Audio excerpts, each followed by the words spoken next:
बिस्मिल्लाहिर्रहमानिर्रहीम। अस्सलामु अलैकुम नाज़रीन, मैं हूं यासिर रशीद और आप मेरा व्लॉग देख रहे हैं। नाज़रीन, पाकिस्तानी सियासत का मौजूदा हाल ये है कि एक तरफ से ये बाज़गश सुनाई देती है कि पाकिस्तान तहरीक इंसाफ के साथ सियासी इस्तेहकाम के लिए मुज़ाकरात जारी हैं और वह मुज़ाकरात बेहतरी की तरफ गामज़न है, तो दूसरी तरफ से पाकिस्तान मुस्लिम लीग नून ये बयान देती है कि हमारा पाकिस्तान तहरीक इंसाफ के साथ कोई भी मुज़ाकरात का मूड नहीं है, उनके साथ मुज़ाकरात नहीं हो सकते। याद रहे कि इससे पहले वज़ीर दाखिला जो हैं वो ये बात कर चुके हैं कि अगर नए इंतखाबात के लिए आपने बातचीत को आगे बढ़ाना है तो मेज़ पे आइए, लॉन्ग मार्च का इरादा तर्क कीजिए।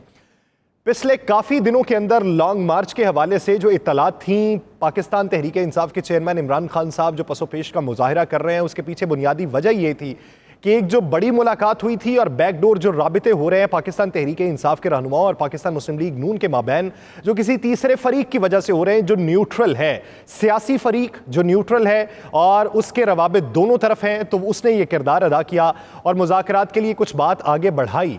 लेकिन फिर पाकिस्तान तहरीक इंसाफ को एक मौके पर आकर ये लगता है कि मुज़ाकरात के बगैर भी हम अपनी बात मनवा सकते हैं, तो उनकी जानिब से कुछ ऐसे इकदामात और ऐसे जेस्चर देखने को मिलते हैं जिस पर पाकिस्तान मुस्लिम लीग नून फिर ये कहती है कि अब कानूनी रास्ता इख्तियार किया जाएगा।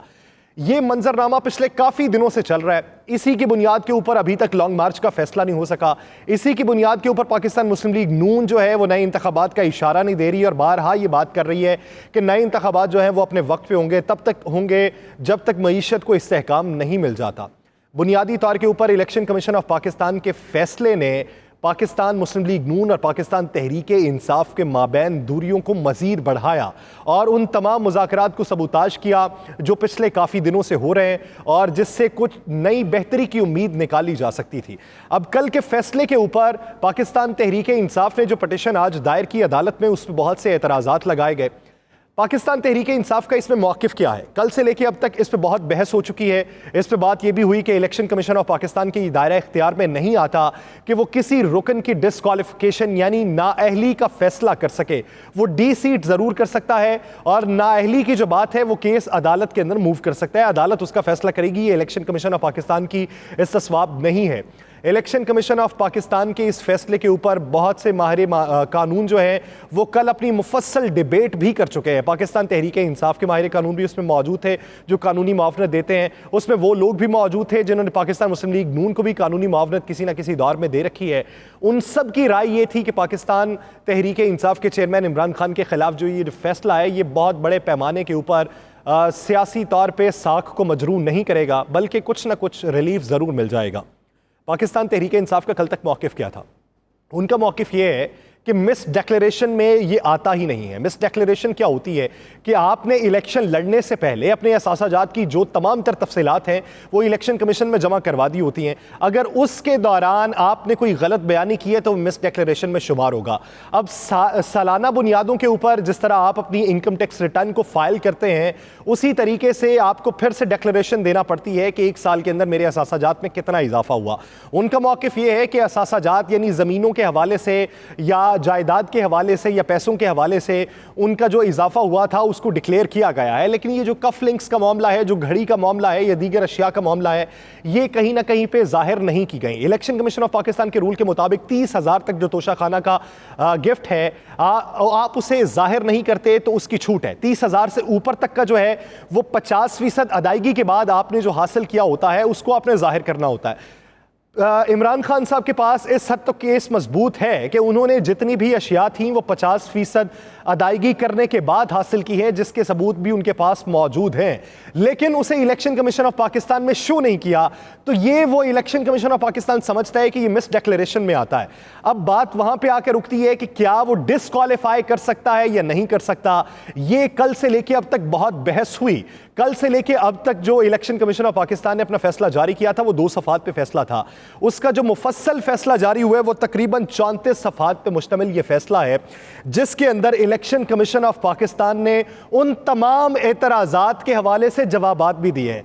ये बड़ी एक अचंभे की बात है कि 24 घंटों के अंदर जो गुफ्तगू हुई है वो 18 घंटों के बाद जो फैसला आता है उस फैसले में उस गुफ्तगू का भी तज़किरा किया गया है। ये एक अचंभे की बात इसलिए, हैरतज़दा बात इसलिए है कि फैसला जो है वो आपने मुकम्मल तौर पे पहले से लिख लेना था, जिसके ऊपर पंजाब के मेंबर के सिर्फ दस्तखत होना बाकी थे। अब जो 34 सफ़ात पे ये सारी तफसील सामने आई है वो भी एक हैरतज़दा कर देने वाली है और वो भी शुबहात को जन्म देने वाली है। मुबहम कल भी फैसला करार दिया जा रहा था और अब भी कानूनी माहिरीन इसे मुबहम फैसला ही करार देते हैं। अब उसमें उसने इलेक्शन कमीशन ऑफ पाकिस्तान ने कुछ केसेस का हवाला दिया है। एक केस का हवाला जो दे रहे हैं वो मियां नजीबुद्दीन अवैसी वर्सेस आमिर यार है, PLD 2013 सुप्रीम कोर्ट 482 ये केस है, जिसमें सुप्रीम कोर्ट ऑफ पाकिस्तान ये कहती है कि ये इलेक्शन कमीशन ऑफ पाकिस्तान ने अगर किसी को नाअहल किया है तो ये इलेक्शन कमीशन के दायरा इख्तियार में शामिल है कि वो कर सकती है। उसके अलावा फिर एक और केस का उन्होंने हवाला दिया, जो हवाला है इमरान खान वर्सेस मियां Mohammad Nawaz Sharif, PLD 2017 supreme court 265। उस केस के अंदर भी उन्होंने ये बताया है कि 62 और 63 के दायरा कार के तहत इलेक्शन कमीशन अगर कोई क्लॉज को अप्लाई करता है तो वो रुकने पार्लियामेंट को नाअहल भी करार दे सकता है। इसके अलावा उन्होंने एक और केस का हवाला भी दिया है और वो जो केस है वो भी इसी से मुमासलत रखता है, जिसके अंदर ये बात की गई है कि जितने वो भी आमिर यार वाला केस है लेकिन वो उसकी क्लॉज और हैं। उन्होंने ये बताया कि 2 से 3 क्लॉज के अंदर 62, 63, 62(1), 63(1) और 63(1)P इन तीनों के अंदर अगर इलेक्शन कमीशन ऑफ पाकिस्तान ये अखज़ कर लेता है नतीजा और उसका पूरा कमीशन ये नतीजा अखज़ कर लेता है कि ये जो रुकने पार्लियामेंट है इसने गलत बयानी से काम लिया है, तो इलेक्शन कमीशन के रूल्स के मुताबिक वो उसे नाअहल भी कर सकता है। इलेक्शन कमीशन ने बात ये है कि 18 घंटों की गुफ्तगू का तमाम तर खुलासा उन्होंने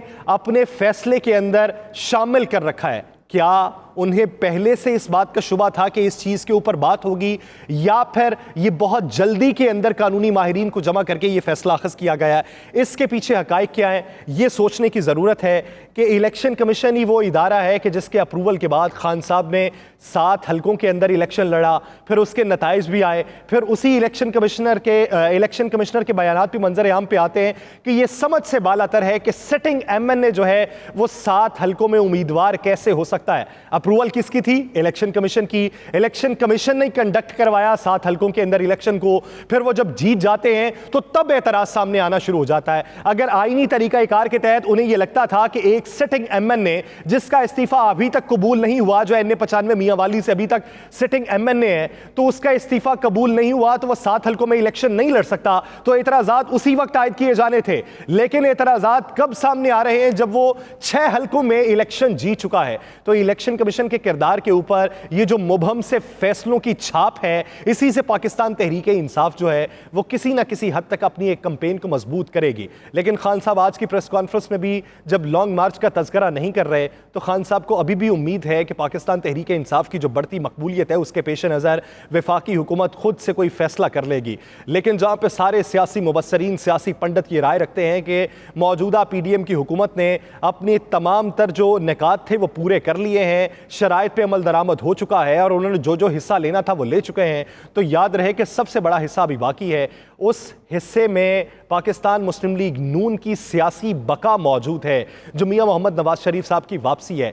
लेवल प्लेइंग फील्ड जो होती है, इस लेवल प्लेइंग फील्ड के पीछे मरियम नवाज साहिबा ने यह बात की थी आज से कोई 18 दिन पहले, 4 तारीख को उन्होंने प्रेस कॉन्फ्रेंस के अंदर यह बात की थी कि लेवल प्लेइंग फील्ड ऐसे कैसे हो सकती है कि एक शख्स को आपने बांध के रखा हो, उसके ऊपर मुकदमात हों और उसे मुजरिम साबित किया हो, और दूसरा शख्स आज़ाद घूम रहा हो, तो इसे लेवल प्लेइंग फील्ड नहीं कहा जा सकता। ये सारे मुकदमात इमरान खान के ऊपर हों और इमरान खान भी इसमें पकड़े जाएं तो फिर लेवल प्लेइंग फील्ड होगी। नताइज आपके सामने हैं, फैसले कहाँ से होते हैं, किसकी ईमा पे होते हैं, इसका नतीजा आप खुद ही अखज़ कीजिए और फिर देखिए कि पाकिस्तानी सियासत नए दिनों के अंदर कौन सा रुख इख्तियार कर रही है, मास्टरमाइंड कौन है। मुझे दीजिए इजाज़त, अल्लाह ने के बाद।